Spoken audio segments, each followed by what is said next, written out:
Yaqinda Ismoil Iboda degan kishi Arab davlatidan Qur'onda azmi matonatli 5 ta payg'ambarimizni ismlari zikr etilgan payg'ambarimizlar haqida kitob yozgan ekan.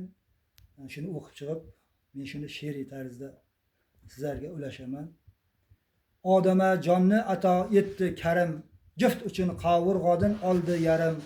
Olama ne bo'lsa-ki berdi borin, ne kerak har narsaga qodir egam, zikrini shukri bilan qildan badam.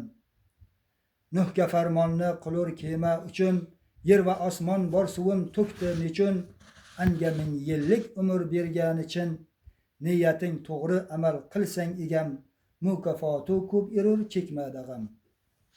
Allohimning do'sti bo'ldi Ibrohim, Ismoil qurbon qilinur bo'ldi jim, yo Hajar ona bola cho'llarda qum, kimsasiz yerni obod qildi egam, Ibrohimdan shul makonki muhtaram.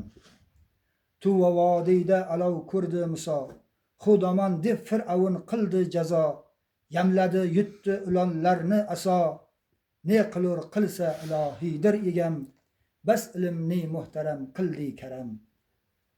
Beota dunyo yuzun ko'rgan Iso, Jabroil birla hukm qilindi jo, Maryam guvoh bolam qildi nido, bo'l dedi bo'ldi amal qildi egam, ul farishta kavladiki chiqdi zam. Keldi oxir zamoni payg'ambari, Muhammaddir Mustafa olam zari, yozilur haq Qur'onidagi bori, foni boqiy dunyoda hakam egam, bizni aylar ul kuni masharda jam. O'qidim ko'rdim ilohiy ne'matin, azamat bilgin boray shaytoni jin, ibodat ayla qilolsang tuni kun, mukofotini berar bilgin egam, mukofoti shul erur bo'lding odam.